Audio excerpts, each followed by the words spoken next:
In 1938, the British government faced an impossible problem. Nazi Germany was about to start bombing civilian cities. Millions of families needed protection, but there wasn't enough money, time, or materials to build proper bunkers for everyone. The solution? A shelter made from 14 curved steel panels that cost the equivalent of $90 today. It could be assembled by 2 people in a single afternoon, buried in a backyard garden covered with dirt. And it worked. 3.6 million of these shelters were distributed. They survived direct bomb hits, collapsed buildings, years of constant use during the Blitz. The curved steel deflected blasts the same way it deflects hurricane winds. Underground installation meant wind couldn't touch it at all.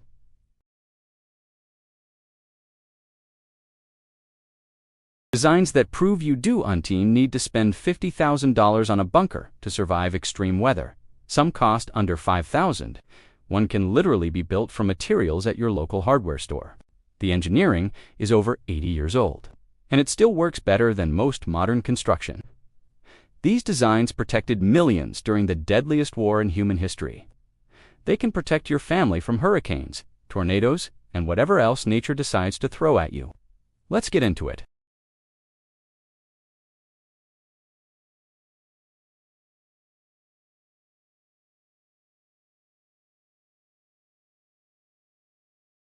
Designed in 1938 by William Patterson and Oscar Carl Carrison, this shelter was named after Sir John Anderson, the British official responsible for air raid precautions before the Second World War began. 14 panels of curved corrugated galvanized steel. 6 curved panels bolt together at the top to form an arch. Straight panels on the sides and ends. 1 panel has a door. Total assembly time for 2 people, a single afternoon.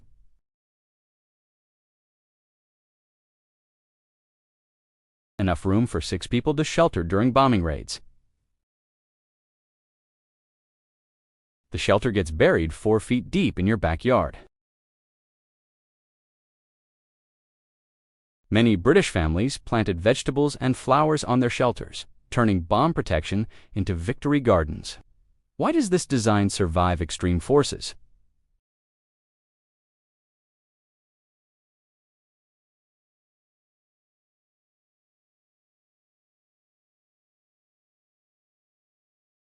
There's nothing flat to catch the force. Second World War engineers understood this principle from studying artillery impacts. Second, the underground installation, wind cannot affect what it cannot reach. Hurricane winds pass right over a buried shelter. Third, the earth-covering soil absorbs shock. It dampens vibrations. It adds mass that resists any uplift forces.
Number 2, the Morrison shelter.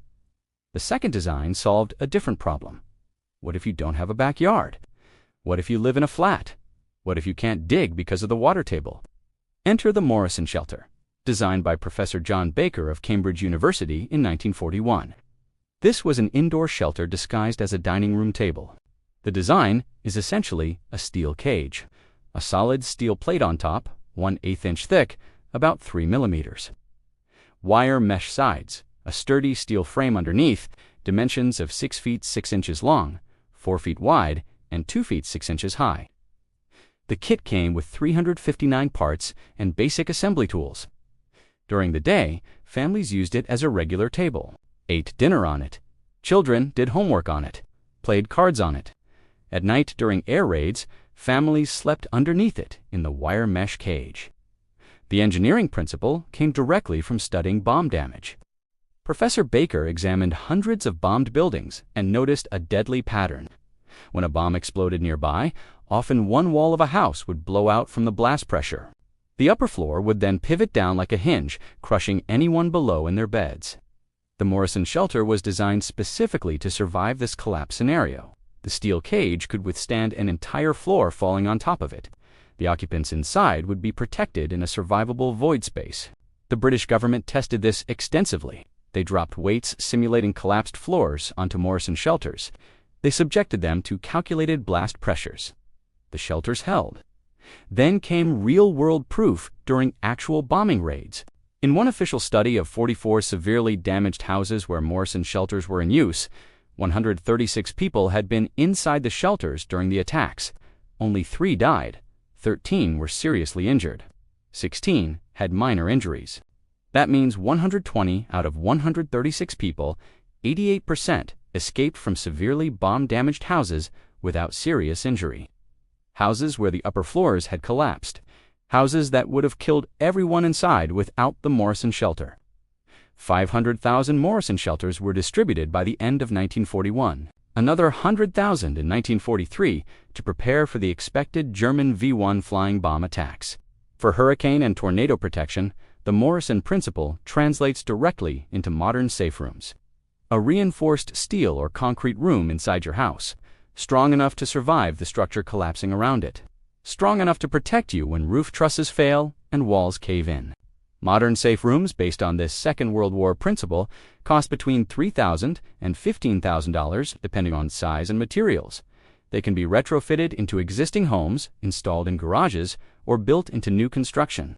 The Morrison shelter proved you don't need a bunker. You need a survivable space within your existing structure, a space strong enough to protect you when everything else fails.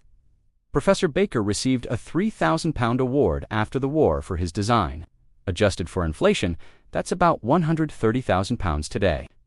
The government considered it money well spent for the thousands of lives saved. Number 3, the Quonset Hut. The third design might be the most influential military structure of the 20th century. In 1941, the United States Navy faced an urgent problem. America had just entered World War II after Pearl Harbor. They needed emergency shelters immediately, structures that could be shipped anywhere in the world, assembled quickly by sailors with no construction experience, and survive whatever conditions they encountered. Navy engineers at Quonset Point Naval Air Station in Rhode Island created the Quonset Hut in just 60 days. The design is a semi-cylindrical arch made from corrugated steel sheets. The original dimensions were 16 feet wide and 36 feet long, with an 8-foot radius for the arch. Later versions expanded to 20 feet by 48 feet as the standard general-purpose size. The key innovation was the arch shape combined with complete prefabrication. Every single part was standardized: the curved steel panels, the end walls, the framing, the hardware. Everything shipped flat in wooden crates and bolted together on site. A crew of 10 sailors could assemble a basic Quonset hut in a single day with no special tools or skills. During World War II, American factories produced over 150,000 Quonset huts. They served as barracks in Europe, hospitals in the Pacific, mess halls in North Africa, storage depots in Alaska, aircraft hangars on island bases, command posts in every theater of war. The United States Marine Corps officially called the Quonset Hut, quote, the first major improvement in mobile military structures in 2,600 years, unquote. That wasn't marketing. That was their official assessment. Why does the Quonset Hut survive extreme weather? The arch shape is inherently one of the strongest forms in structural engineering. It distributes forces evenly across the entire curve. There are no weak corners, no flat walls for wind to push against, no roof edges for wind to catch and lift. During the war, Quonset huts survived Pacific typhoons with winds exceeding 100 miles per hour. They withstood European blizzards with massive snow loads. They endured Arctic conditions in Alaska and tropical heat in the Philippines. The curved steel simply sheds whatever nature throws at it. Wind flows over, snow slides off, rain runs away. The structure remains. Modern Quonset huts, built with contemporary steel and engineering, are rated for wind speeds of 100 to 190 miles per hour, depending on specifications. That exceeds Category 5 hurricane winds of 157 miles per hour. The cost remains remarkably low. Modern Quonset hut kits range from $8 to $25 per square foot. A 20 by 40 foot structure, 800 square feet, costs between $6,000 and $20,000 for the shell. Compare that to standard stick frame construction at $150 to $300 per square foot. Thousands of original World War II Quonset huts are still standing today, over 80 years later. Many have been converted to homes, workshops, storage buildings, and agricultural facilities. The steel arches show minimal deterioration. The structures remain sound. The Navy engineers in Rhode Island created something remarkable in 60 days. A building that could be manufactured by the thousands, shipped anywhere on Earth, assembled by anyone, and survived for nearly a century. If you need storm-resistant construction on a budget, the Quonset hut remains one of the best options available. The design is proven, the price is right, the engineering works. Number 4. The Nissen Hut. The fourth design is the Quonset hut's older British cousin. The Nissen Hut. Most people don't realize the American Quonset hut was actually based on a British design from the First World War. The Nissen Hut came first, invented in 1916. Major Peter Norman Nissen was a Canadian mining engineer serving in the British Army during World War I. The military desperately needed quick, cheap, portable shelters for troops. Nissen applied his engineering background and created a revolutionary design. The structure uses a semi-cylindrical shape made from curved corrugated steel sheets, but the Nissen Hut curves deeper than the later Quonset, covering 210 degrees of a cylinder, compared to the Quonset's roughly 180 degrees. This deeper curve creates a more rounded profile. The walls curve inward more dramatically, leaving less vertical interior space but providing a lower overall profile against the wind. Standard Nissen huts during World War II were about 16 feet wide and available in various lengths, typically 27 or 36 feet. The corrugated steel sheets curved from near ground level on one side, over the top, and down to near ground level on the other. The British military produced thousands of Nissen huts during both World Wars. They housed troops across Europe, North Africa, and the Middle East. They served as field hospitals, storage depots, and command facilities. The deeper curve provides specific advantages for extreme weather. Wind deflection is even more efficient with the rounder profile. There's less surface area presented to horizontal winds. Snow and debris slide off more easily because of the steeper curve angle. The structure also sits lower to the ground than a comparable Quonset hut. Lower profile means less overall wind loading, less surface area for wind to act upon, less leverage for wind to tip or move the structure. Many Nissen huts from both World Wars are still standing today across Britain. Some are over 100 years old, dating to the original 1916 and 1917 production. They've been converted to agricultural buildings, workshops, storage facilities, and even homes. A structure designed for the trenches of World War I, mass-produced for World War II, and still functional today. That's over a century of proven durability. For hurricane protection, the Nissen hut's deeper curve offers slightly better performance than the Quonset in extreme wind conditions. If you're building new in a high wind zone and want maximum wind resistance, consider the deeper curve profile. Modern curved steel buildings based on the Nissen principle are available from several manufacturers. Prices are similar to Quonset structures, roughly $8 to $25 per square foot. Major Nissen received a relatively small payment for his invention, despite its massive military impact. The design was considered too valuable to restrict. It needed to be produced by any manufacturer who could make it. That same openness benefits you today. The design isn't patented. The engineering is public. Anyone can build a Nissen-style structure. Number 5. The Earth-Sheltered Bunker. The fifth design is a specific structure, but a construction principle that militaries have used for centuries and perfected during the Second World War. Earth-sheltered construction, building into hillsides, berming soil against walls and over roofs, using the earth itself as protection. Every major military in World War II used earth-sheltered construction for their most critical installations: command bunkers, ammunition storage, communication centers, hospitals, aircraft factories, anything that absolutely could not be destroyed. The physics are simple and unbeatable. Earth is heavy. Soil weighs approximately 100 pounds per cubic foot. A few feet of earth over a structure adds enormous mass. This mass resists any uplift forces. Wind cannot lift what weighs hundreds of tons. Earth absorbs energy. Blast waves from bombs and artillery dissipate as they travel through soil. Each foot of earth reduces the force significantly. The German military calculated that 2 meters of packed earth could stop most conventional bombs of the era. Earth blocks wind completely.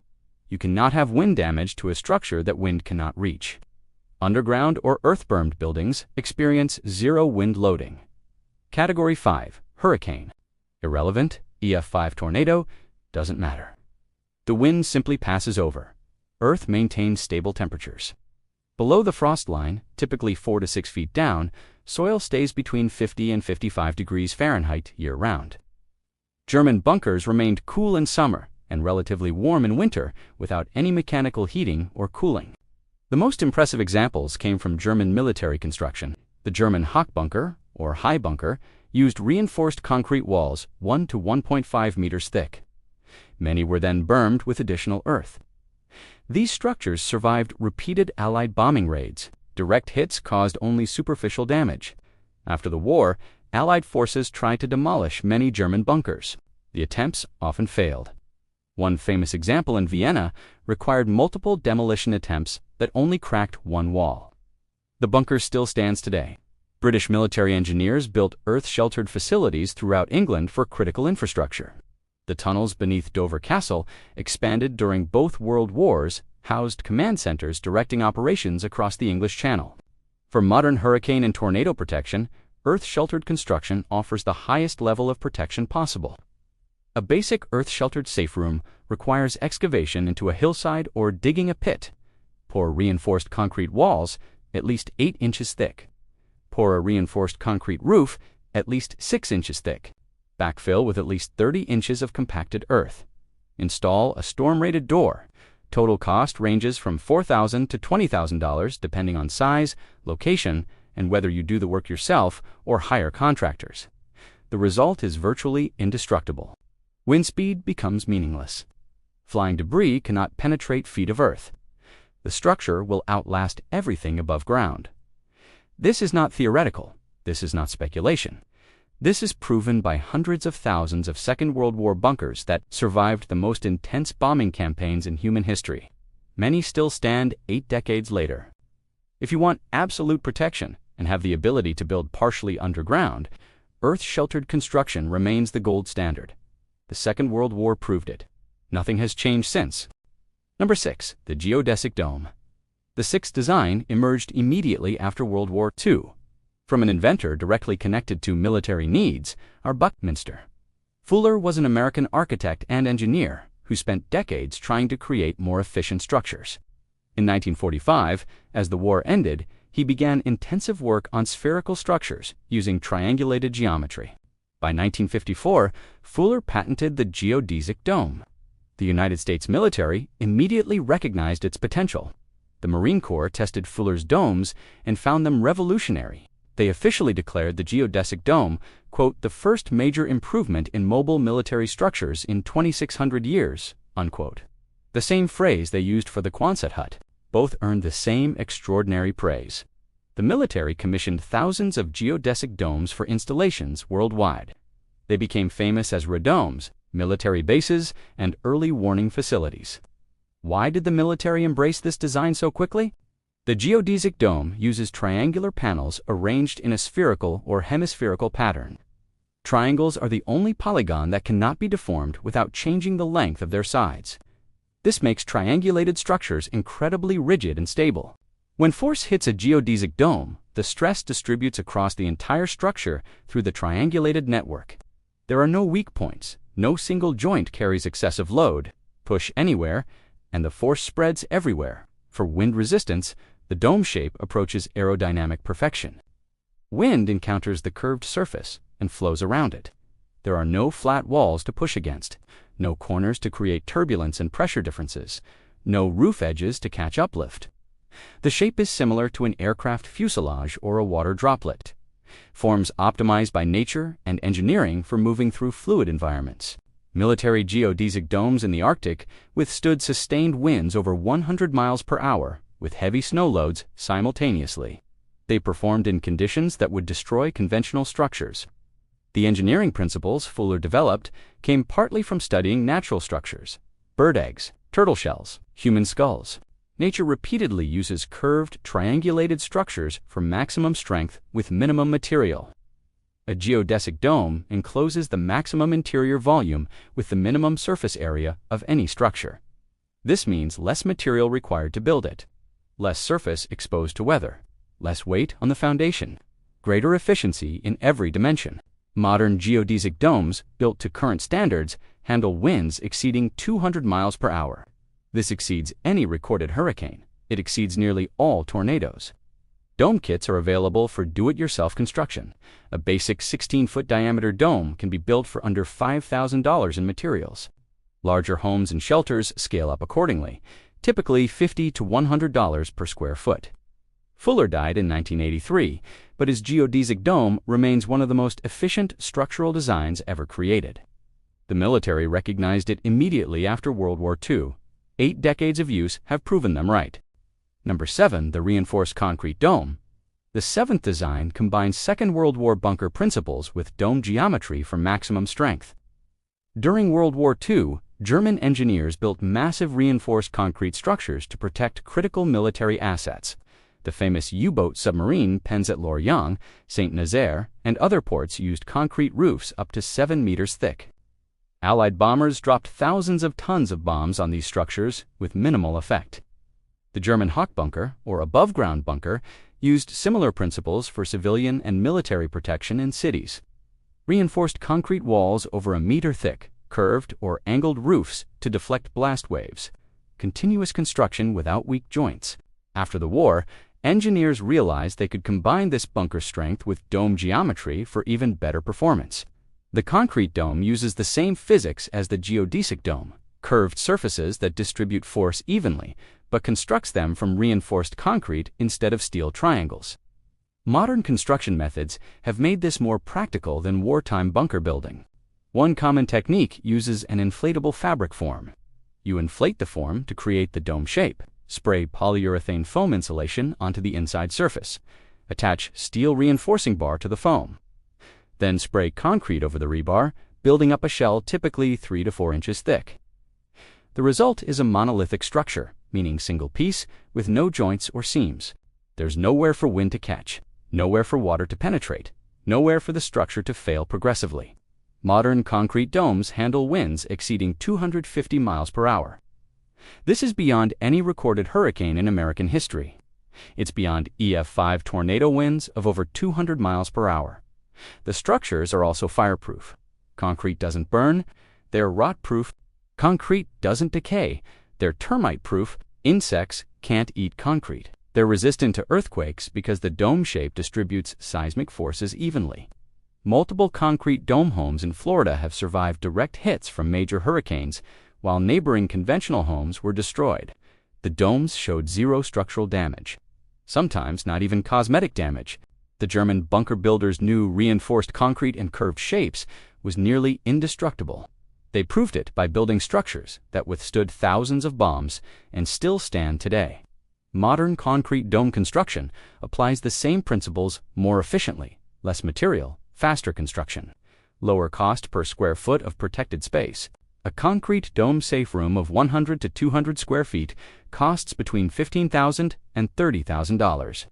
A full concrete dome home costs roughly $100 to $200 per square foot, competitive with conventional construction in hurricane zones where extra reinforcement is required anyway. The structure will last for centuries.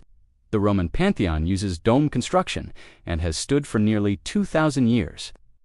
German World War II bunkers have stood for 80 years with minimal maintenance. Your concrete dome shelter will outlast your grandchildren.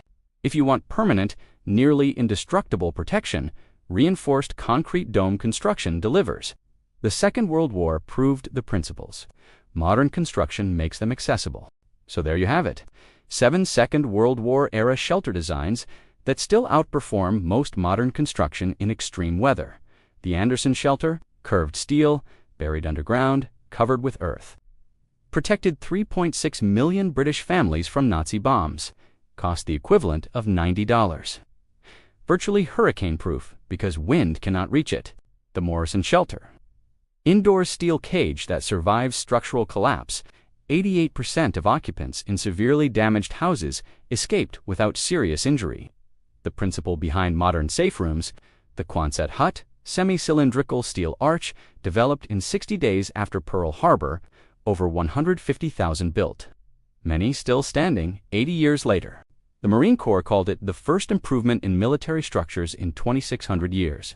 The Nissen Hut, deeper curved British design from World War I, mass-produced in World War II, over 100 years of proven durability. Some original huts still in use today. The earth-sheltered bunker, built into hillsides or berm with soil. German bunkers with meter-thick concrete and earth covering survived thousands of bombs. Zero wind loading regardless of hurricane category. The geodesic dome, triangulated geometry that distributes stress evenly. Military adopted immediately after the war, handles winds over 200 miles per hour. The reinforced concrete dome, World War II bunker principles with dome geometry. Survives winds over 250 miles per hour. Lasts for centuries. Here's what these designs all share. They eliminate flat surfaces. They use curves, arches, and domes that deflect forces instead of resisting them. They work with physics instead of fighting it. Standard construction tries to resist the wind. These designs let the wind flow past. That's the fundamental difference. The engineering isn't secret. It isn't patented. It isn't complicated. It's over 80 years old and proven by millions of installations worldwide. 3.6 million Anderson shelters protected British families from the deadliest bombing campaign in history. 150,000 Quonset Huts housed American troops across the globe, and many still stand. German bunkers survived everything the Allied air forces could drop on them. These designs were created when failure meant death, when engineers couldn't afford guesswork, when structures had to work the first time, every time under the worst possible conditions imaginable. They worked against bombs. They worked against artillery. They worked against the most destructive war in human history. They'll work against hurricanes and tornadoes. The question isn't whether these designs can protect your family. History answered that question decades ago with millions of survivors. The question is whether you'll build one before you need it.